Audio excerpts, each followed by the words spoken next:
Portrait de la nébuleuse de la tête de cheval dans Orion. Une photo prise par l'un des instruments les plus puissants et les plus sophistiqués de la Terre.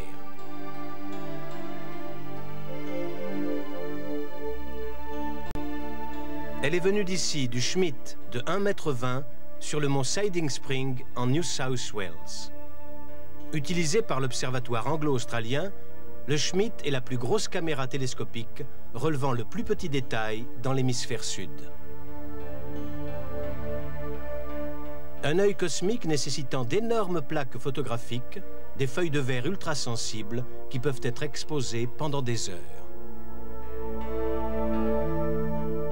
Les chefs-d'œuvre en couleur du Schmidt sont produits en photographiant le ciel à 3 reprises, chaque fois en utilisant un filtre différent.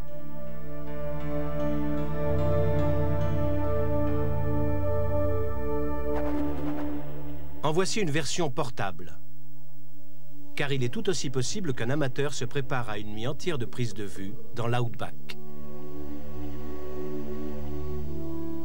Ces photos de la comète de Halley ont été obtenues avec ce type d'équipement, un petit télescope et une caméra de Schmidt avec un objectif grand angle. Pour des images rares, le photographe doit scruter le ciel. Dans cette pose longue, la caméra a capté le mouvement des étoiles.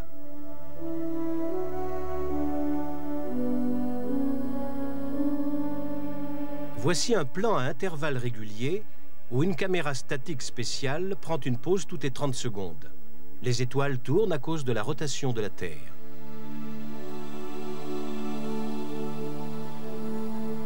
La même chose avec une caméra normale, en laissant l'objectif ouvert pendant plusieurs heures. Résultat, des traces d'étoiles. Celles-ci sont circulaires car la caméra regardait en direction du pôle sud du ciel. Le halo rouge provient d'une aurore australe très rare.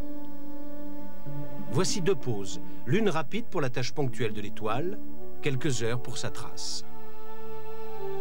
Ici, la caméra a été remise au point progressivement, tout au long de la longue pause.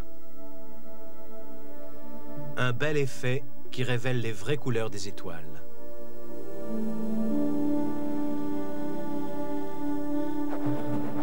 Monté entre la caméra et le trépied, un guidage automatique. Il compense la rotation de la Terre et garde la caméra fixée sur ses objectifs mouvants. En utilisant cette commande, une longue pause a donné cette image avec un film de vitesse lente.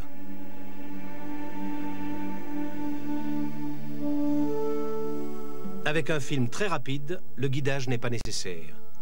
En tenant l'obturateur ouvert pendant 30 secondes à l'aide d'un dispositif de déclenchement, n'importe qui peut capturer le cosmos. Voici la galaxie d'Andromède, l'objet le plus éloigné visible à l'œil nu. Et la constellation d'Orion, depuis l'hémisphère sud. Encore une pause de 30 secondes.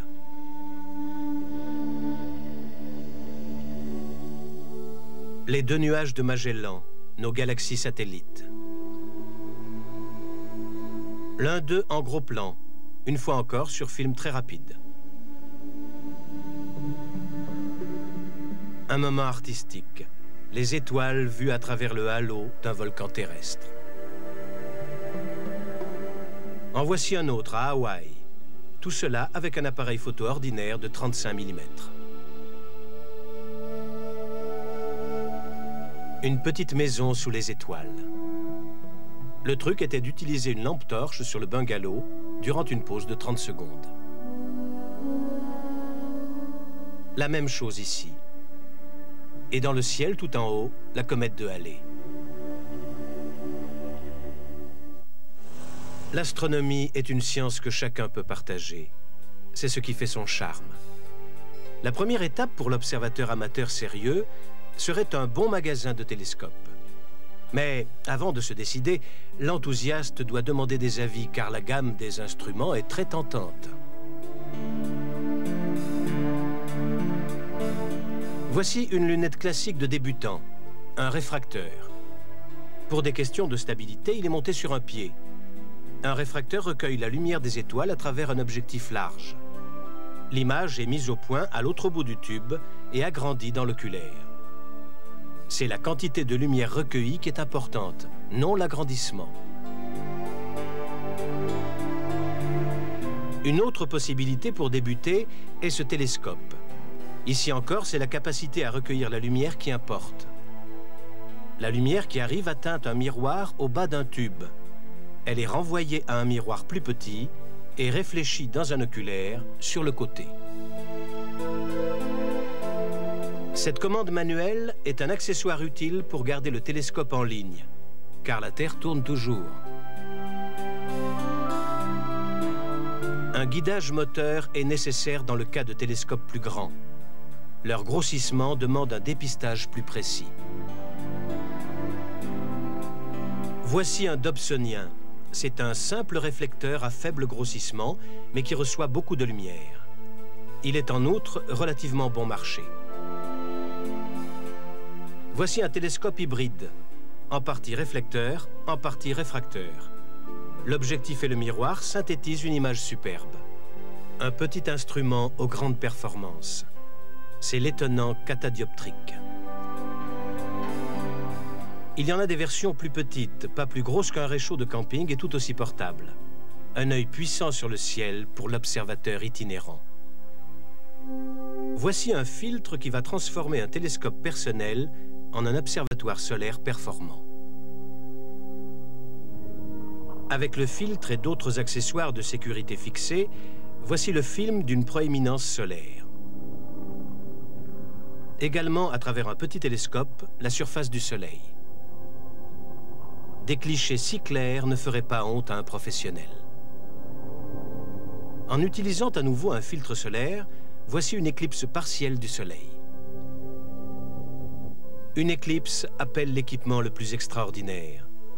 Des filtres géants pour protéger à la fois le télescope et l'appareil photo et surtout les yeux de l'observateur. Le résultat est très impressionnant. Mais il peut aussi être atteint à travers des filtres seulement, qu'il s'agisse de matériel optique très cher ou du plus simple appareil. Voici la mauvaise façon et la bonne façon de prendre une éclipse en photo. L'une est prise à la main, l'autre bien en appui sur un trépied, même avec un téléobjectif. L'absence de télescope n'est pas un obstacle pour l'astrophotographie. Voici une éclipse de la Lune prise avec un appareil 35 mm au centre de Londres, au cœur d'une pollution lumineuse massive. Et ici, une éclipse partielle de la Lune, quelque peu romantique. La Lune avec 3 planètes, Jupiter, Saturne et Vénus. Et une Lune croissante avec Vénus.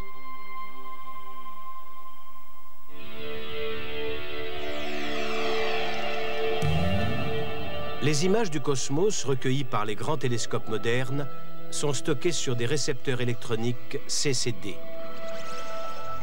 L'instrument de l'astronome professionnel. Plus encore, le CCD est maintenant disponible pour les amateurs. Seul le ciel est la limite.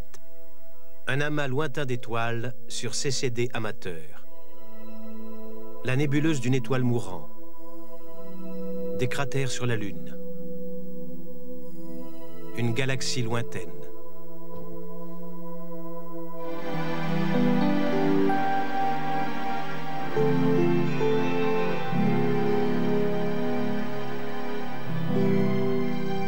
Mais malgré tous les progrès de la technologie, se fait jour une voie plus traditionnelle pour l'amateur de capturer le cosmos, celle de plus en plus répandue de l'art spatial.